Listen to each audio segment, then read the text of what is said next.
Bermula dari guyonan antara Iten dengan teman-temannya yang menyebutkan bahwa Axel lucu, rambutnya seperti pudel.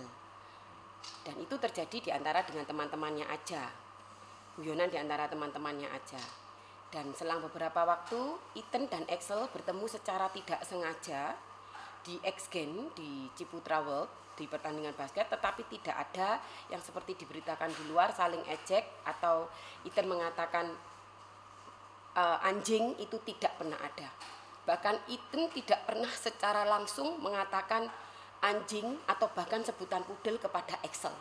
Itu hanya di antara intern Iten dengan teman-temannya. Lalu sebelum kejadian 21 Oktober, Axel mengirim pesan kepada Iten bahwa Iten harus mengancam membuat video dan juga menulis surat pernyataan di atas materai permintaan maaf. Dan karena saya merasa, dan Iten karena Iten tidak tahu apa itu materai, apa itu, dia menceritakan kronologis itu kepada kita orang tuanya. Dan saya sebagai orang tuanya waktu itu melarang Iten untuk merespon karena saya merasa mereka ini adalah anak di bawah umur dan belum dewasa secara hukum. Dan pada hari kejadian 21 Oktober, Iten mendapatkan pesan ancaman dari Axel kalau Axel akan mendatangi Iten di sekolah ataupun di rumah dan dia akan dia meminta Iten untuk menemuinya. Dan waktu itu juga ada pesan bahwa menyebutkan nama kami sebagai papa dan mama Iten. Dia tahu kami. Dan pada hari kejadian itu, setelah itu Iten menunjukkan dan mengatakan kronologisnya kepada saya. Dan pada waktu itu saya datang untuk menjemput Iten. Melihat pesan yang dikirim dengan Axel, saya menjemput Iten dengan panik, dan di sana saya terkejut karena saya melihat memang ada Axel dan beberapa orang pria dewasa berpakaian bebas ada di luar sekolah sana. Saya mencari Iten, tetapi pada saat itu Iten belum keluar. Akhirnya saya berinisiatif untuk mendatangi laki-laki yang berbaju putih, Dave, yang mengaku katanya koko sepupunya Axel. Di situ saya mendekati dan berusaha untuk menanyakan ada masalah apa.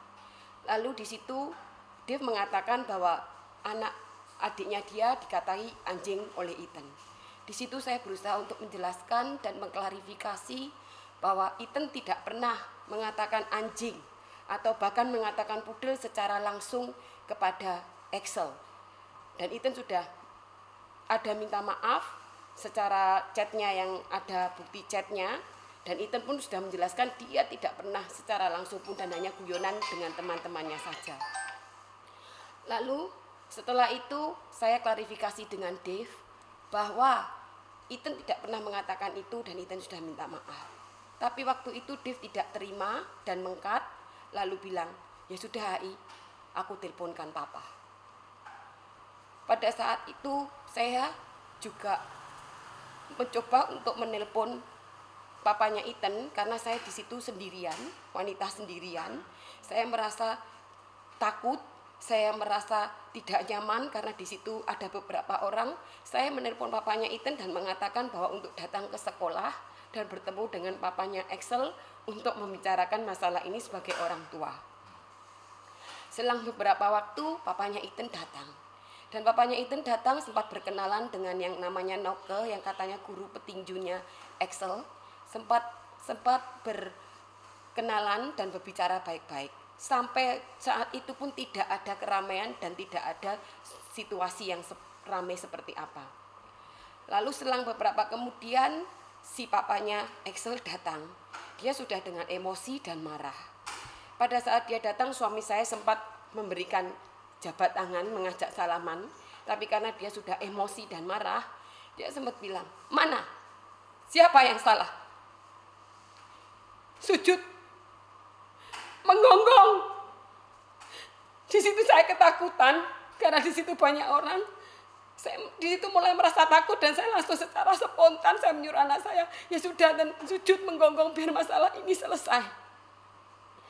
Dan seperti yang tersebar di video, itulah kejadian saat Papa Excel datang.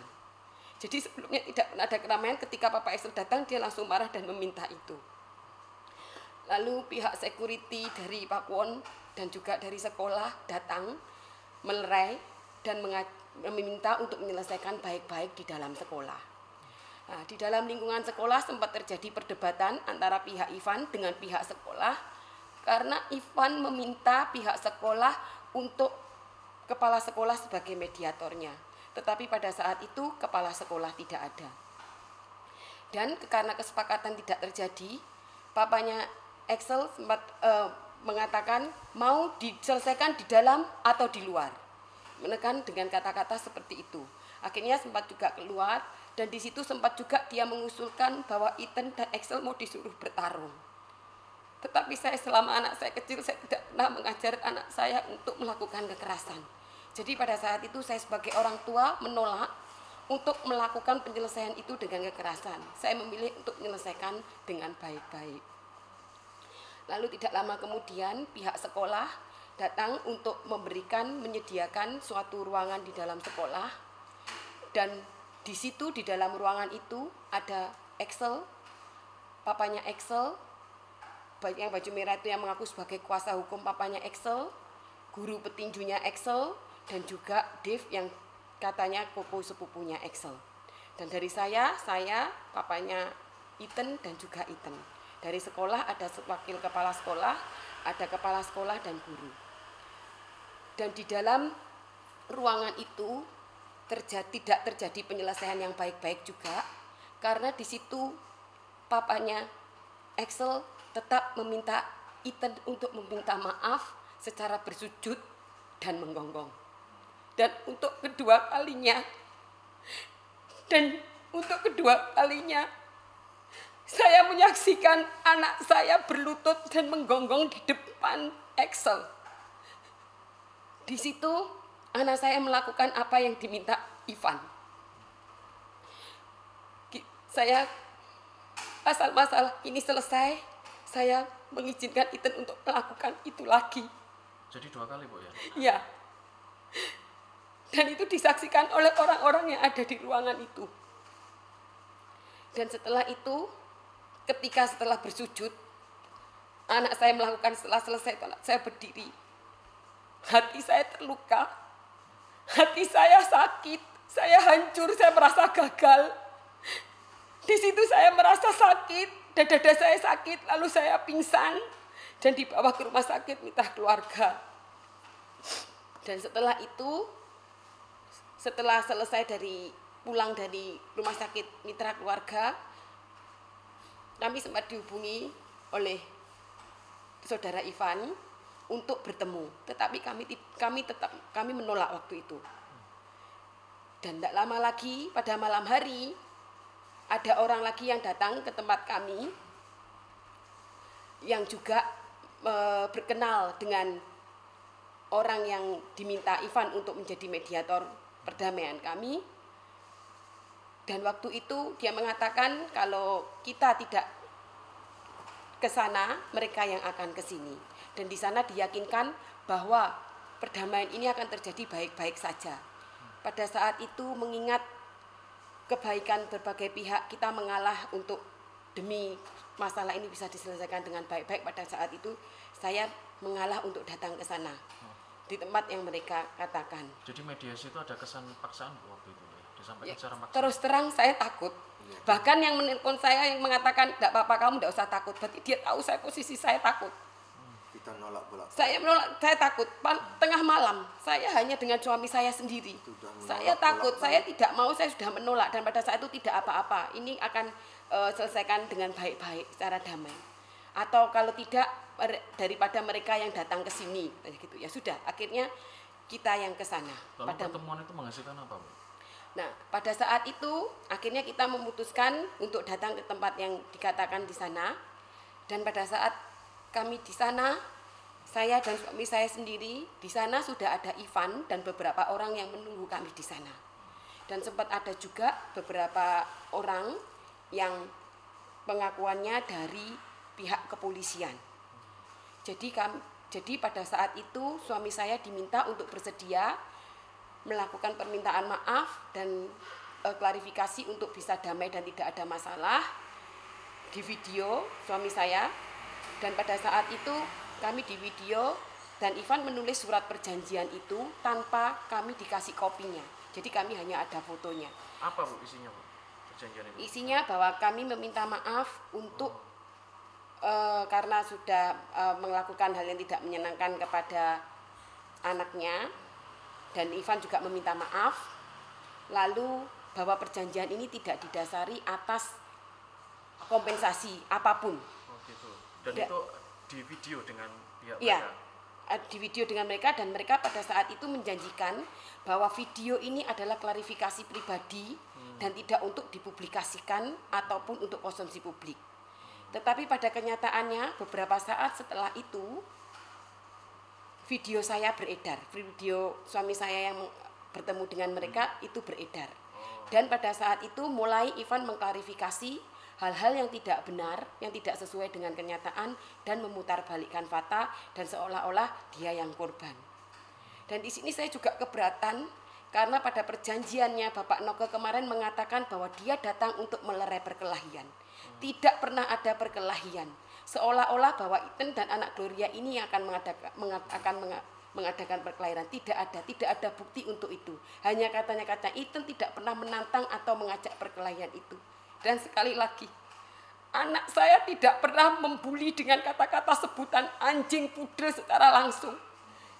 Anak saya kan wajar sekarang, apakah kalau anak saya guyonan terus bilang, loh anak ini lucu seperti itu dikatakan bullying. Lalu kalau teman-temannya lalu di antara kelompok mereka mengatakan seperti itu, apakah anak saya bisa dikatakan bullying di situ? Bu, dampaknya sendiri ke psikologis anak gimana Bu? Apa sempat tidak mau sekolah atau seperti apa Bu? Di awal-awal Iten sempat takut, jadi mau apa-apa takut. Masih ada itu, bahkan dia waktu saya tinggal pergi, dia selalu mencari saya. Bahkan ketika saya misalkan minta buka pintu, dia minta fotokan bahwa ini benar-benar mamanya, benar-benar papanya. Dia sempat tidur bersama kita sampai beberapa saat dia minta temen dengan kita. Dan buat saya sendiri pun, saya merasa tertekan dan tidak ada damai sejahtera dalam hati saya sampai hari ini. Selama ini saya berusaha untuk diam, karena saya pikir masalah ini bisa selesaikan dengan baik-baik. Ternyata selama semakin saya diam, fakta dan kebenaran yang di luar semakin tidak sesuai. Itu kenapa beberapa pihak akhirnya mendorong saya untuk mengungkap semua ini. Bu, kembali ke pertemuan tadi Bu, di situ ada anggota kepolisian. Kapasitasnya apa Bu? Sebagai mediatorkah atau? Tidak, pada saat itu dia hanya mengatakan bahwa akan membantu untuk menyelesaikan dan mengundang kami untuk datang ke Polrestabes pada waktu itu supaya kasus ini tidak sampai ke Polda. Karena laporannya sudah ada gitu. Ataukah ingin menunjukkan power gitu? Itu saya tidak tahu kalau itu. Terus kita ketahui. Pada saat itu saya sudah ketakutan, di situ banyak orang, ada pihak kepolisian, sedangkan saya hanya berdua dengan suami saya. Sempat nggak bercerita saya punya rekanan-rekanan ini itu gitu? Iya, itu waktu di Gloria itu dia sempat ada dan disaksikan oleh kepala sekolah dan yang lain, itu boleh ditanyakan kepala sekolah, dia bilang bahwa saya ini adalah rekanan Polda. Yang waktu di dalam sekolah, di dalam ruangan itu ketika dia kekerasan psikis terhadap anak itu? Saat ini Saya kita lihat masih dulu, belum kita tidak lihat tahu harus situasi. kemana. Ya kita tidak tahu harus kemana karena waktu perdamaian itu terjadi juga kita masih bingung. Ya, saya tidak harus, kita orang yang awam tidak ngerti silsilah seperti ini, tidak pernah terlibat dalam urusan kepolisian. Jadi saya tidak tahu harus kemana. Pak, ini Bapak tidak mau masih bingung atau memang ada karena ada tekanan? Ada tekanan, ada intimidasi. Yang jelas ada rasa ketakutan juga. Karena ya saya kan tidak tahu siapa orang tua Excel ini. Tapi dengan adanya media, ya sosmed, akhirnya kita melihat bahwa background orang tua Excel ini ya menurut saya demikian menakutkan. Sehingga saya untuk melanjutkan ini saya butuh dukungan, ya karena kita ya takut, satu keluarga ya takut semua gitu. saya tidak tahu harus bagaimana untuk saat ini. Pak, kalau dari pihak sekolah sendiri gimana Pak? Melaporkan kasus ini ke polisian, terus ada sanksi nggak buat anak Bapak kemarin katanya? Yang jelas pasti ada langkah dari ke sekolah Gloria ya terhadap masalah ini. Cuma itu kan di luar wewenang kami. Yang jelas Gloria ngasih sanksi scoring selama 3 hari SP1. Tapi itu hanya anak Itu kita. karena katanya Ethan melakukan tindakan di luar kesopanan dan di luar etika yang diajarkan oleh Gloria. Oh justru itu dapat skorsing ya? Dapat skorsing 3 hari. Itu sebenarnya kita keberatan karena kenapa kok cuma Ethan. Ya, tapi kita menerima selama ini dengan lapang dada dulu. Ya, semoga kasus ini ya kita bisa selesaikan secara damai.